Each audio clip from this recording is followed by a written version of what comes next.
کہ اللہ نے تمہارے لیے ایمان کو عزیز بنا دیا ہے، یعنی تمہیں اس بات پر یقین ہو کہ رسول اللہ اللہ کے رسول ہیں، اور جو کچھ بھی وہ کہہ رہے ہیں وما ينطق عن الهوى ان هو الا وحی یوحی، وہ جو کچھ بھی کہہ رہے ہیں وہ اپنی مرضی سے نہیں کہہ رہے، وہ سب اللہ تعالیٰ کی مرضی سے ہمیں بتا رہے ہیں۔ تو جب یہ ایمان آپ کے دل میں عزیز ہو جائے گا تو آپ کو اللہ تعالیٰ کہہ رہا ہے اس کو تمہارے دلوں میں زینت بخش دے گا اللہ تعالیٰ، اور کفر کی بات اور فسق کی بات اور نافرمانی کی چیزیں جب تم ہوتے ہوئے دیکھو گے نا تو تمہارا خود دل ان بری باتوں سے جو ہے نا وہ اچاٹ ہونا شروع ہو جائے گا، اور جب تمہارا دل جو ہے وہ برائی سے اچاٹ ہونے لگے، برائی کی طرف نہ لگے، تو سمجھ لینا کہ اللہ تعالیٰ نے تمہارے دل کو ایمان کے لیے قبول فرما لیا۔ اللہم ربنا اجعلنا منہم، اللہ تعالیٰ ہمارے دلوں کو ایسا ہی کر دے۔ آیت نمبر 8، یہ دیکھیے آیت نمبر 1 سے لے کے 8 تک کیا تھا، اسلامی ریاست کی دستوری بنیاد کی وضاحت کری ہے، یعنی اسلامی ریاست میں نبی صلی اللہ علیہ وسلم جو ہے وہ ایک لیڈر کی حیثیت سے بیٹھے ہیں، اس طرح ان کے ساتھ کیا بیہیویئر ہونا چاہیے، وہی بیہیویئر آپ کو ان کے روضہ رسول پہ جا کے کرنا ہے، وہی بیہیویئر آپ کو ان کے کاموں کو چلانے والا، ان کے دین پہ عمل کرنے والا، اگر آپ کا شوہر ہے، آپ کا باپ ہے، آپ کا بھائی ہے، آپ کا خالو ہے، آپ کا دیور ہے یا آپ کا جیٹ ہے، کسی بھی رشتے میں ہے، آپ کو اس کی ادب اور احترام کرنا آپ کے اوپر لازمی ہے، یہ سوچ کر کہ اللہ کے رسول نے اس کو اپنے کام کے لیے قبول کیا ہے۔ آگے یہاں پہ بتا رہے ہیں یعنی اللہ نے اپنے فضل اور احسان سے، اور اللہ خوب جاننے والا حکمت والا ہے، اگر مومنین کی دو جماعتیں آپس میں لڑ پڑیں تو ان میں صلح کرا دو، پھر اگر ایک جماعت دوسری پر زیادتی کرے تو زیادتی کرنے والوں سے لڑو یہاں تک کہ اللہ کے حکم کی طرف رجوع کریں، پھر اگر وہ رجوع کریں تو ان دونوں میں انصاف کے ساتھ صلح کرا دو اور انصاف سے کام کرو، بے شک اللہ انصاف کرنے والوں کے ساتھ ہے۔ اب یہاں پر جو ہے نا بہت سی چیزیں ہیں جو بتانے کی ہیں۔ حضرت علی رضی اللہ تعالیٰ عنہ اور حضرت عائشہ رضی اللہ تعالیٰ عنہ، ان دونوں میں جھگڑا ہو گیا تھا، اور جو ہے یہ جنگ اس کو جنگ صفین کہتے ہیں، یہ اس جنگ کا مجھے نام یاد نہیں ہے۔ یہ جھگڑا کیوں ہوا تھا؟ یہ جھگڑا اس طرح ہوا کہ حضرت علی کا جب دور خلافت آیا تو اس سے پہلے حضرت عثمان کو شہید کر دیا گیا تھا، تو حضرت عثمان کو شہید کیا جب، تو اس کے بعد جو گدی پہ بیٹھے وہ حضرت علی رضی اللہ تعالیٰ عنہ بیٹھے۔ حضرت عائشہ رضی اللہ تعالیٰ عنہ نے فرمایا کہ علی آپ ابھی جب بیٹھے ہیں گدی پہ تو سب سے پہلا کام جو آپ کو کرنا ہے وہ آپ کو حضرت عثمان کے خون کا بدلہ لینا ہے۔ اور وہ کیوں کہہ رہی تھی ایسا؟ کیونکہ ابھی ہم نے جو پچھلی سورت پڑھی ہے جس کے اندر حضرت عثمان کے بارے میں یہ پھیل گیا تھا کہ ان کو قتل کر دیا گیا ہے، تو صحابہ کرام نے بیعت رضوان کی تھی جس کے اندر تحت الشجرہ یعنی درخت کے نیچے بیٹھ کے حضرت عثمان کے خون کا قصاص کا بدلہ لینے کے لیے انہوں نے بیعت کی تھی۔ تو حضرت عائشہ رضی اللہ تعالیٰ عنہ نے فرمایا جب حضرت عثمان اب سچ مچ جو ہے وہ شہید کر دیے گئے ہیں تو علی آپ نے پہلے ان کے خون کا بدلہ لینا ہے، اس کے بعد آپ ان کی گدی پہ بیٹھیں گے۔ حضرت علی کہتے تھے کہ یہ جو ہے زمانہ اس وقت یہ بہت فتنہ ہو رہا ہے اس وقت کہ حضرت عثمان کو انہوں نے قتل کر دیا ہے، تو مجھے پہلے انتظامی امور کو سنبھالنا ہے، پہلے مجھے اپنی خلافت کو سنبھال کے میں اس کے اوپر بیٹھ جاؤں پہلے، اور پہلے میں اپنی ساری چیزوں کو سسٹمیٹکلی سمجھ لوں، پھر میں عثمان کے قتل کا بدلہ لوں گا۔ تو دونوں لوگ جو تھے نا وہ اپنی اپنی جگہ جو تھے وہ بالکل صحیح تھے، ٹھیک ہے، دونوں لوگوں کا جو فیصلہ تھا وہ اپنی اپنی جگہ صحیح تھا، اسے اجتہادی فیصلہ کہتے ہیں، ٹھیک ہے۔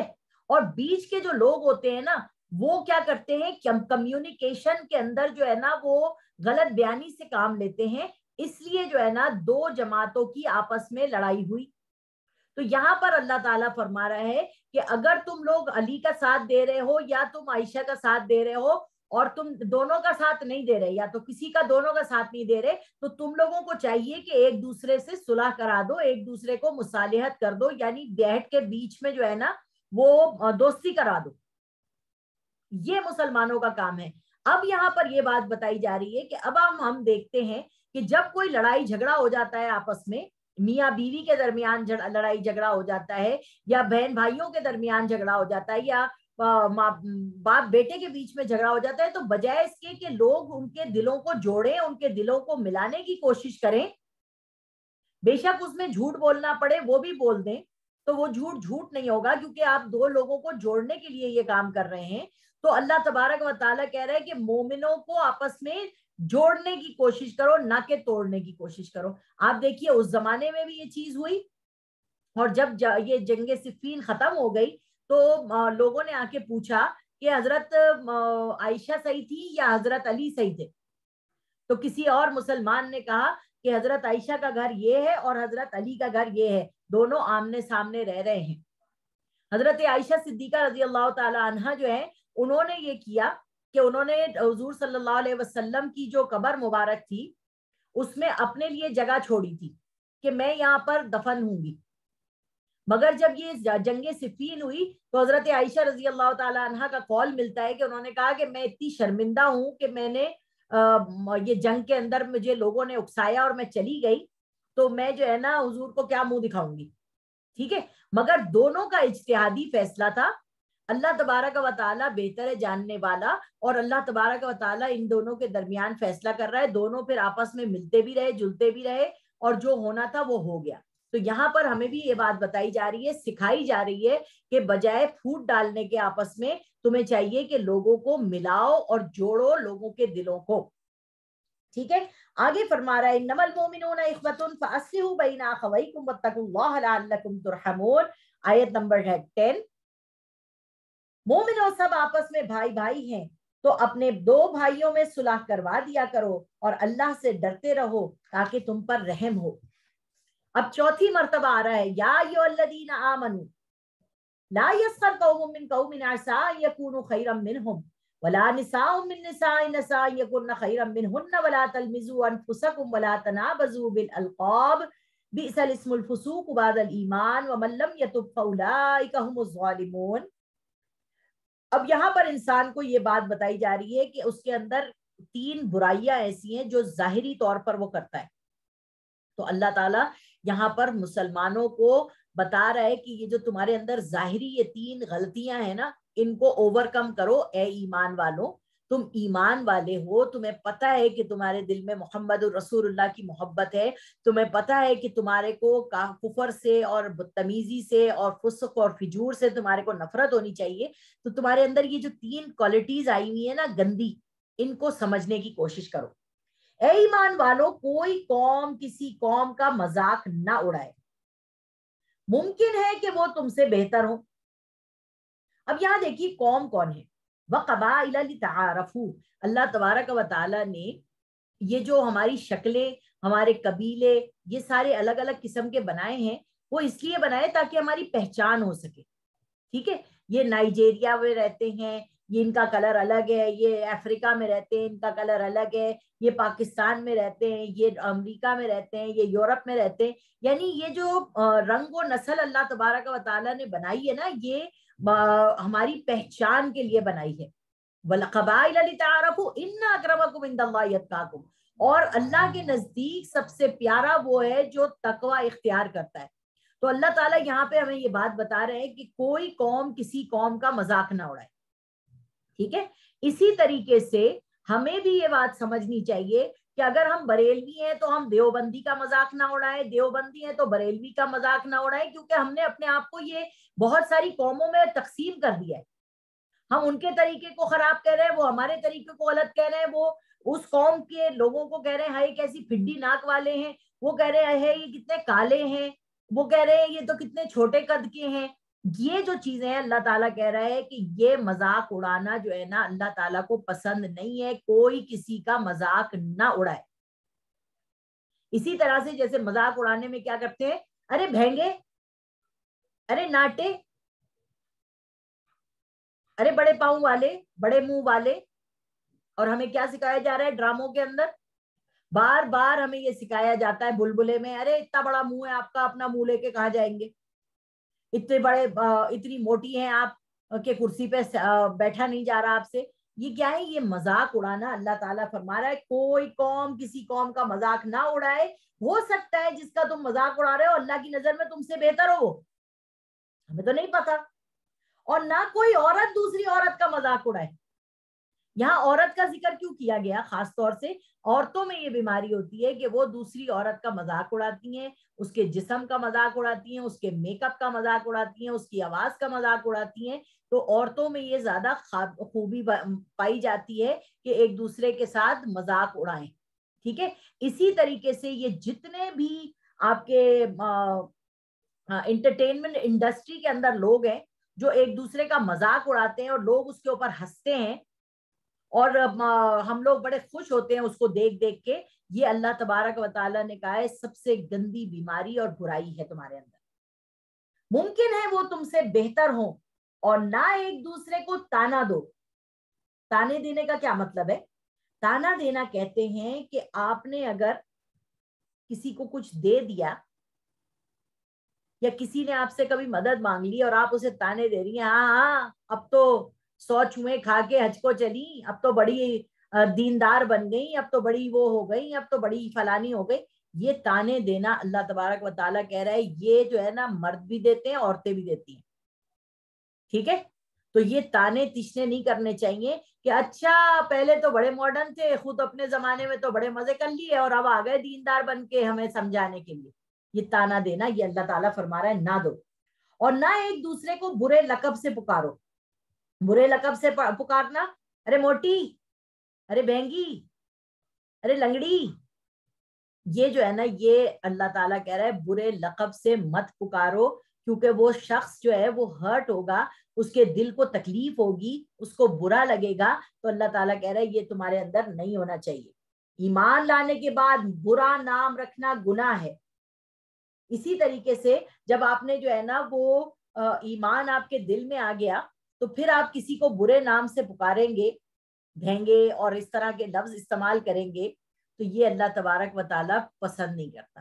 اسی برے لقب کے اندر جو ہے یہ گالیاں آ جاتی ہیں، ماں کی گالی، بہن کی گالی. یہ جو آپ گالی بک رہے ہیں کسی کو، آپ اس کو برا بھلا کہہ رہے ہیں، یہ اس کے لیے اچھی چیز نہیں ہے. کیونکہ ایک مرتبہ حضور صلی اللہ علیہ وسلم نے دیکھا کہ ایک صحابی تھے، ان کا نام مجھے اس وقت ذہن میں نہیں آ رہا، وہ اپنے نوکر کو مار رہے تھے اور گالی بک رہے تھے اور انہوں نے ماں کی گالی بکی. انہیں پتا نہیں تھا حضور صلی اللہ علیہ وسلم پیچھے سے سن رہے ہیں. تو حضور نے ان کو کہا کہ تم میں جہالت کی ابھی بھی کچھ خصلتیں باقی ہیں. تو وہ صحابی نے جب حضور صلی اللہ علیہ وسلم کو دیکھا تو اس کے بعد اپنے نوکر کو کبھی گالی نہیں بکی. جو خود پہنتے تھے وہ اسے پہناتے تھے، جو خود کھاتے تھے وہ اپنے نوکر کو کھلاتے تھے، کہ یہ بھی انسان ہے. اب اللہ تبارک و تعالیٰ نے ایک چیز اور سکھائی ہے. دیکھیے اللہ تعالیٰ کہہ رہے ہیں لَتَرْكَبُنَّ طَبَقًا عَنْ طَبَقٍ، ہم تمہارے کو سیڑھی بہ سیڑھی اپنے قریب کرتے چلے جا رہے ہوتے ہیں. تو یہاں پر اللہ تعالیٰ نے نا کیٹیگریز بنائی ہیں. حضرت عائشہ صدیقہ رضی اللہ تعالیٰ عنہ کہ گھر پہ ایک شخص آیا اور اس نے دروازے پہ دستک دی اور کھانا مانگا. حضرت عائشہ نے روٹی پہ تھوڑی سی کچھ رکھ کے اور دے دیا اسے، وہ آدمی چلا گیا. دوسرے آدمی نے دستک دی، اس نے بھی کھانا مانگا، حضرت عائشہ نے ان کو پلیٹ میں رکھ کے روٹی اور کچھ رکھ کے دے دیا. تو جو ان کی باندی تھی حضرت عائشہ کی، انہوں نے کہا کہ یہ آپ نے ایسا کیوں کیا؟ اس کو ایسے دیا اور اس کو ایسے دیا. فرمایا کہ حضور نے فرمایا ہر کسی کو اس کی اوقات پہ رکھو. اب اگر آپ اپنی ماسی کو محبت دے رہی ہیں، پیار کر رہی ہیں، اس کی مدد کر رہی ہیں، اس کی ہیلپ کر رہی ہیں تو بہت اچھی بات ہے. مگر آپ اس کو اپنے بستر پہ لٹا لیں، آپ اس کو اپنے ساتھ میز پہ کھانا کھلا لیں، آپ اس کو جو ہے وہ جو ہے ایسی چیزیں آپ اس کے ساتھ کریں کہ جو اس کی جو ایک حیثیت ہے آپ کے گھر میں، وہ حیثیت سے وہ بیچاری پریشان ہو جائے اور جب وہ اپنے گھر میں جائے یا اپنے لوگوں میں جائے تو وہ وہاں پر جا کے ایڈجسٹ نہ کر سکے، کیونکہ آپ نے اس کو اتنا ماڈرنائز کر دیا کہ اب اس کو اپنے جیسے لوگ جو ہے نا جو اسی کے خاندان کے ہیں وہ نیچلے لگنے لگے. تو اللہ تعالیٰ نے فرمایا ہے کہ اگر تم ایسا کسی کے ساتھ کرتے ہو تو تم کیا کرتے ہو؟ اس کے ساتھ بھلائی نہیں کر رہے بلکہ تم نے اس کا نقصان کر دیا. وہ جو چیز افورڈ نہیں کر سکتا تم نے اس کو وہ چیزیں افورڈ کروا دی، اور جب تم نے وہ افورڈ کروا دی اور وہ اس کو بیلنس نہیں کر پائی تو اس کا گھر خراب ہو گیا اور گھر ٹوٹ گیا. ٹھیک ہے. جیسے ہماری ایک جاننے والی تھی, انہوں نے ایک لڑکی کو, غریب لڑکی کو امریکہ لے گئی ماسی بنا کے, ٹھیک ہے, وہاں جا کے اس کو انگلش سکھائی, وہاں جا کے اس کو جو ہے انہوں نے گیجٹس استعمال کرتی تھی, ظاہر امریکہ میں اچھی مشین میں آٹا گوندھ رہی ہے, مشین میں یہ کر رہی ہے, تو وہ بالکل ماڈرنائز ہو گئی.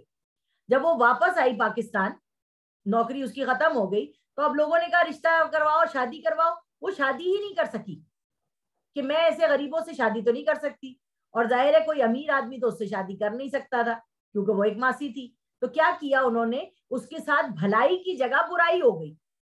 تو اس لیے اللہ تعالیٰ نے فرمایا ہے ہر کسی کو اس کی حیثیت کے مطابق ٹریٹ کرو, اس کی حیثیت کے مطابق رکھو, اور بھلائی کرو, اچھی طرح بات کرو, اچھی طرح محبت کرو, ان کی ہیلپ کرو, ان کے ساتھ سب چیز کرو, مگر ان کو ان کی حیثیت مت بھولنے دو, کیونکہ ان کو آگے دوسروں میں رہنا ہے, جن کے ساتھ انہیں رہنا ہے وہ ان میں اپنے آپ کو بڑا نہ سمجھنے لگ جائیں. تو یہ کچھ چیزیں قرآن مجید کی ایسی ہیں جن کو ہمیں سمجھنا ہے بہت اچھی طریقے سے.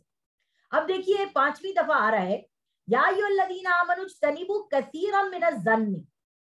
اب یہ جو ہے نا, یہ 3 برائیاں ایسی ہیں جو آپ کے اندر ہوتی ہیں.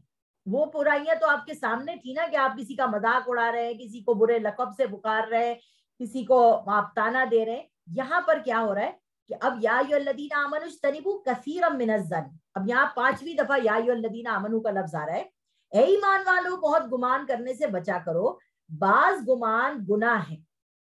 یعنی آپ کسی کے بارے میں سوچ رہی ہیں کہ اس کے ساتھ ایسا ہے, اس لیے ہوا ہے کیونکہ اس نے یہ فلانی چیز کی تھی تو اس کو یہ اس کی سزا ملی ہے. اب آپ خواہ گمان کر رہی ہیں. جب آپ اتنے گمان کریں گی تو اللہ تعالیٰ فرما رہا ہے کہ یہ بعض گمان کرنا بھی جو ہے نا وہ گناہ بن جاتے ہیں. کسی کے بارے میں کسی کے عیب جو اگر دیکھو تو چپ ہی رہنا, ٹھیک ہے. اگر آپ نے کسی کا عیب دیکھ لیا ہے تو پھر اس کو لوگوں میں اعلان کرتی مت پھریے, لوگوں میں بتاتی مت پھریے, اور گمان بھی مت کریے. ہو سکتا ہے جو چیز آپ نے دیکھی ہو اور جو حقیقت میں ہو وہ بالکل ریالٹی اور جو چیز آپ نے دیکھی ہے اس کی کچھ اور ہی ہو سکتا ہے وہ, ٹھیک ہے. تو اس لیے تحقیق کر لیا کریں جو پہلے بھی آپ کو پڑھا دیا گیا. ایک دوسرے کے بھید نہ ٹٹولو, یعنی ان کو جو ہے نا یہ شادی تو ہو گئی ان کی, بس ان کے بچہ کیوں نہیں ہو رہا, ارے یہ ڈھونڈنا چاہیے. اچھا آپ بتائیے آپ کو پرابلم ہے یا آپ کے میاں کو پرابلم ہے یا کیا چیز ہے. یعنی آپ کسی کی پرسنل بھید کو ٹٹولنے کی کوشش کر رہی ہیں, ٹھیک ہے. تو جب آپ کسی کے پرسنل بھید کو ٹٹولنے کی کوشش کریں گی تو آپ ہرٹ کر رہی ہیں اس بندے کو, کیونکہ جو اس پرابلم میں ہے اس کو پتا ہے کہ میں کس کیفیت سے گزر رہا ہوں یا گزر رہی ہوں, اور کوئی اس سے سوال پوچھتا ہے اور وہ ہرٹ ہو جاتا ہے اس کے آپ کے سوال سے, اور آپ کو پتا بھی نہیں چلتا. تو اللہ تعالیٰ فرما رہا ہے کہ کسی کے بھید مت ٹٹولو, تمہیں کوئی ضرورت نہیں ہے کسی کی پرسنل لائف کے اندر گھسنے کا. اور آپ دیکھیے آج کل ہم سب جو ہے نا دوسروں کی پرسنل لائف میں گھس رہے ہیں. ہمیں ضرور جاننے کی کوشش ہوتی ہے کہ اچھا ان کی زندگی میں کیا چل رہا ہے اور ان کی زندگی میں کیا نہیں چل رہا. اگر آپ سے کوئی اپنی پرسنل بات کرتا ہے تو آپ اس کو مشورہ دیجئے, اور اگر آپ سے کوئی نہیں بات کر رہا تو پھر آپ کو اس کی پرسنل لائف میں گھسنے کی ضرورت نہیں ہے. اللہ تعالیٰ یہ آپ کو بتا رہا ہے. اور نہ کوئی کسی کی غیبت کیا کرے. غیبت کسے کہتے ہیں؟ غیبت کہتے ہیں کہ مجھ میں ایک برائی ہے, ٹھیک ہے, اور آپ میری برائی جو ہے نا وہ میرے سامنے اگر بتا سکتی ہیں نا, آپ کے اندر اتنے گٹس ہیں کہ آپ مجھے کہیں کہ مریم تمہارے اندر یہ جو برائی ہے نا اس کو ختم کر لو اپنے اندر سے, تو میں اپنی برائی کو ختم کرنے کی کوشش کروں گی. کیوں؟ کیونکہ آپ دوست وہی ہے جو آپ کو آپ کی غلطی دکھائے. جیسے آئینہ ہے ایسے ہی دوست ہے. آئینہ جو ہے جب آپ اس کے سامنے شیشے کے کھڑے ہوتی ہے تو شیشہ آپ کو ایگزیکٹلی بتا دیتا ہے آپ کے کاجل پھیلا ہوا ہے یا لپسٹک نہیں لگی ہوئی, آپ کے آنکھیں کیسی لگ رہی ہیں, منہ کیسا لگ رہا ہے. آئینہ سچ بولتا ہے. اسی طریقے سے دوست جو ہے وہ سچ بولتا ہے. دوست اگر آپ کو کوئی آپ کا عیب بتا رہا ہے کہ آپ کے اندر یہ چیز ہے اس کو ختم کر دیجئے, تو آپ کا کام ہے کہ آپ اسے ختم کر دیں. اگر فرض کریں کہ میرے اندر آپ میں یہ طاقت نہیں ہے کہ آپ میرے منہ پہ میری برائی بتا سکیں, اور آپ میری برائی جو ہے وہ جا کے 3 لوگوں کو الگ بتا رہی ہیں کہ پتہ ہے تمہیں ان کے گھر میں کیا تھا, پتہ ہے تمہیں ان کے گھر بڑا گندا تھا, بڑا ہی خراب تھا, بڑا ہی فلانا تھا, بالکل یہ تھا یہ. اگر آپ دوسرے کو بتا رہی ہیں تو آپ غیبت کر رہی ہیں, ٹھیک ہے. آپ غیبت کر رہی ہیں، یعنی اگر وہ سامنے موجود ہو اور اسے پتا چلے کہ آپ اس کے گھر کے بارے میں یہ بول رہی ہیں کسی اور سے، تو اس کو کتنا برا فیل ہوگا. سمجھ میں آ رہی ہے؟ اسے غیبت کہتے ہیں.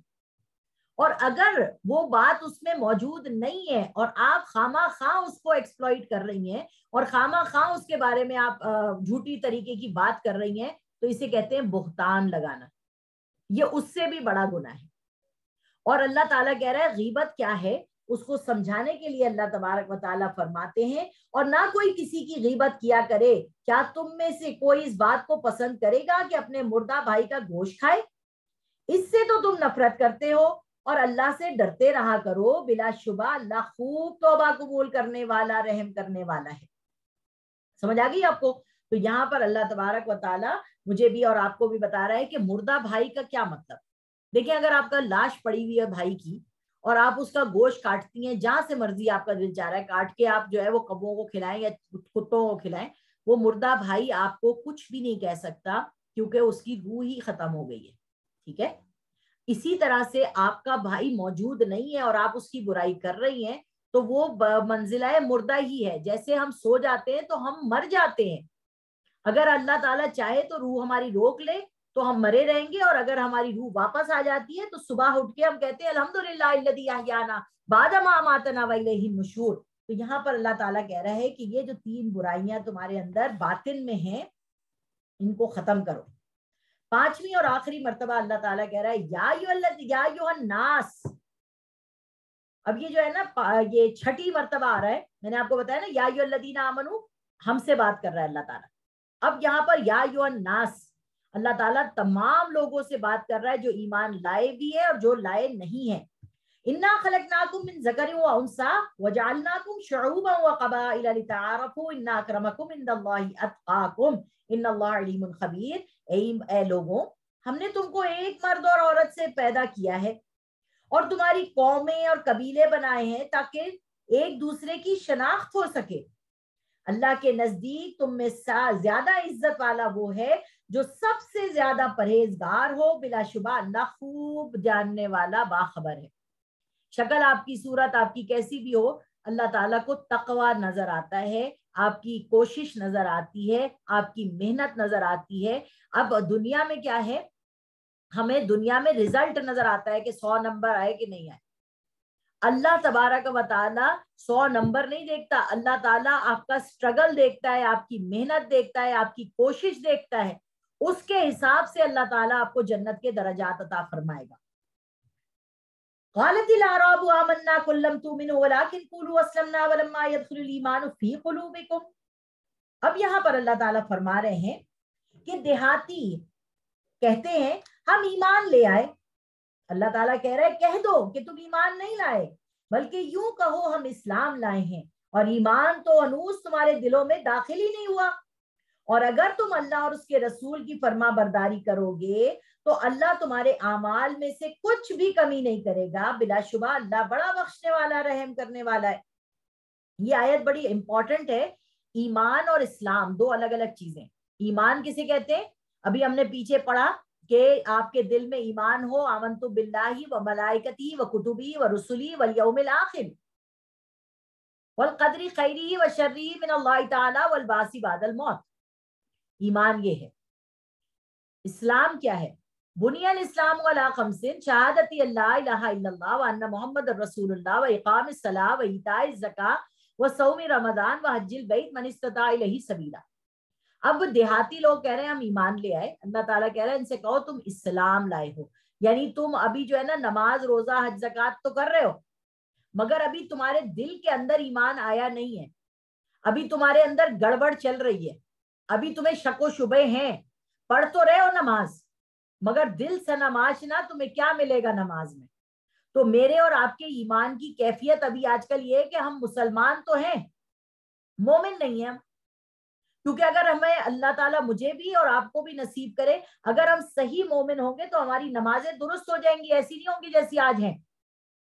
ہمارا قرآن پڑھنا درست ہو جائے گا، ایسا نہیں ہوگا جیسا آج ہے. ہمارا شوق اللہ تعالیٰ کے کاموں میں آنے کا ایسا نہیں ہوگا جیسا کہ آج ہے.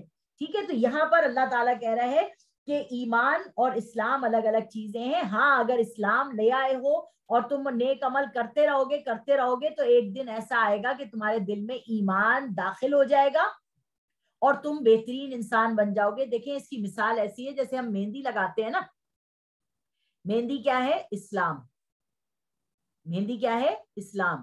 جب مہندی سوکھ جاتی ہے اور آپ ہاتھ دھوتے ہیں تو مہندی جتنی اچھی رچتی ہے نا آپ کی، وہ ہے ایمان. اس مہندی کے رچنے کے بعد اگر آپ اصلی مہندی لگاتی ہیں تو آپ کافی دن تک اس کا کلر اپنے ہاتھوں میں پائیں گی. ناخنوں پہ آپ جب عرق لگاتی ہیں تو کافی دن تک وہ عرق جو ہے آپ کے ناخنوں پہ لگا رہتا ہے اور پھر آہستہ آہستہ کر کے وہ فیڈ ہوتا رہتا ہے. تو اللہ تبارک و تعالیٰ کہہ رہے ہیں کہ ایمان کو اپنے فیڈ مت ہونے دو. زیادہ سے زیادہ کلمہ پڑھو، زیادہ سے زیادہ اپنی نمازیں پڑھو، زیادہ سے زیادہ اپنے اللہ کا قرب حاصل کرو تاکہ تمہارے وہ مہندی کا کلر جو ہے وہ ڈارک ہی رہے، لائٹ نہ ہو. ٹھیک ہے، یہ یہاں پر بتائی جا رہی ہے.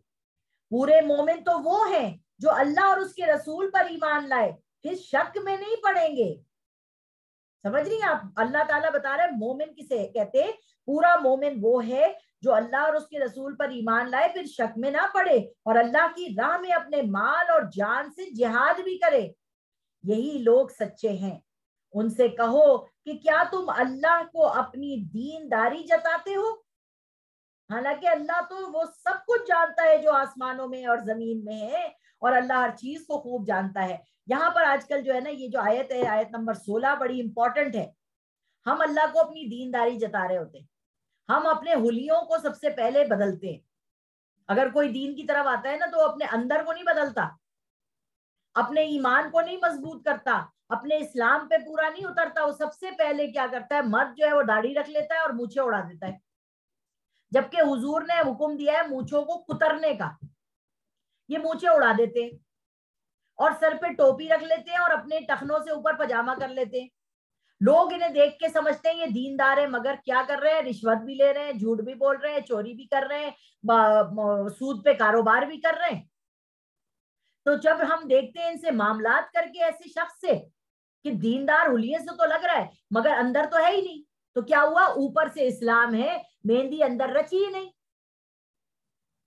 اور وہ لوگ جو آپ کو حلیے سے دیندار نہیں لگ رہے، وہ آپ کو سگریٹ پیتے ہوئے نظر آ رہے ہیں، وہ آپ کو جینز پہنے ہوئے نظر آ رہے ہیں، وہ آپ کو لانگ بوٹس پہنے ہوئے نظر آ رہے ہیں، تو لوگ سوچ رہے ہیں یہ کیسا دیندار ہے. مگر جب آپ اس سے گفتگو کرتے ہیں، اس سے بات کرتے ہیں، اس کے پاس بیٹھتے ہیں، تو آپ کو پتا چلتا ہے کہ اس کے پاس وہ چیز اللہ تعالیٰ نے پاور رکھی ہے کہ یہ تو ہمارے دلوں میں اتر رہا ہے. عورتوں میں بھی یہی ہے، جیسے ہی دین کے اندر آتی ہیں اسکارف پہن لیں گی، نقاب پہن لیں گی، برقع پہن لیں گی، نیل پالش لگانا چھوڑ دیں گی، مگر اندر کیا ہے؟ غیبت بھی ہے، جھوٹ بھی ہے، بغض بھی ہے، ایک دوسرے کو تانا دینا بھی ہے، ایک دوسرے کا تجسس کرنا بھی ہے. یہ ساری باطنی بیماریاں اندر موجود ہیں. تو ایمان کیسے جائے گا ایسے دل کے اندر جس کے اندر باطن میں اتنی گندگی بھری ہوئی ہے؟ اسی لیے سورۃ الحجرات نازل ہوئی کہ اپنے آپ کو اندر سے بھی ٹھیک کرو اور باہر سے بھی ٹھیک کرو. اندر سے پہلے چینج لاؤ اپنے اندر، تو اندر جتنا تمہارا خون صاف ہوگا تمہارے چہرے پر اتنی رونق آئے گی. روح تمہاری جتنی مضبوط ہوگی اتنا تمہارے اندر دین کو سمجھنے اور سیکھنے کی طلب پیدا ہوگی.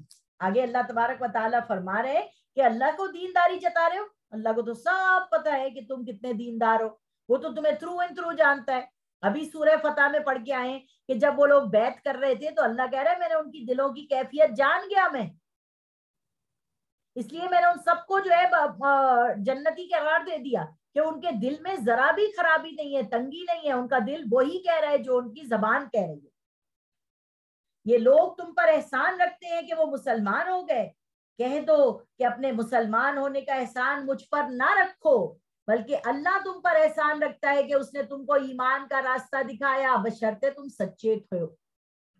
کتنی زبردست صورت ہے. سیدھا سیدھا اللہ میاں ڈانٹ رہا ہے کہ دیکھو حضور کے پاس آ کے کہہ رہے ہیں ہم مسلمان ہو گئے. ارے بھائی تو ہو گئے تو ہو گئے، ہم پہ احسان کیا تم نے مسلمان ہو کے، ہماری تعداد میں اضافہ کر دیا مسلمان ہو کے. اللہ تعالیٰ فرماتے ہیں تمام لوگ اگر بیٹھ کے میری تعریف کرنے بیٹھ جائیں میرے خزانے میں 1 روپیہ بھی نہیں بڑھا سکتے. تمام لوگ بیٹھ کے ناشکری کریں، میرے خزانے سے 1 روپیہ بھی کم نہیں کر سکتے، میں تو عطا کرنے والا ہوں، دینے والا ہوں، میں تو سب جانتا ہوں تم کیا کر رہے ہو، دکھاوا کر رہے ہو نہیں کر رہے ہو۔ یہ تو اللہ تبارک و تعالیٰ نے پہچان بھی دی ہے، ہم نے پیچھے سورہ محمد میں پڑھایا تھا نا کہ سیماؤں بھی وجوہ ہیں، ان کی شکلوں سے پہچان جاؤ گے، ان کی چال سے پہچان جاؤ گے، ان کے لباسوں سے پہچان جاؤ گے کہ وہ کس قسم کے لوگ ہیں۔ تو اللہ تعالیٰ سے کہنا ہے دل بینا بھی کر خدا سے طلب، آنکھ کا نور دل کا نور نہیں، بلا شبہ اللہ آسمانوں اور زمین کی پوشیدہ باتوں کو جانتا ہے اور وہ خوب دیکھ رہا ہے جو تم کرتے ہو۔ وآخر دعوانا ان الحمد للہ رب العالمین۔ السلام علیکم ورحمۃ اللہ وبرکاتہ۔ انشاءاللہ تعالی منڈے کو ہم سورۃ القاف پڑھیں گے۔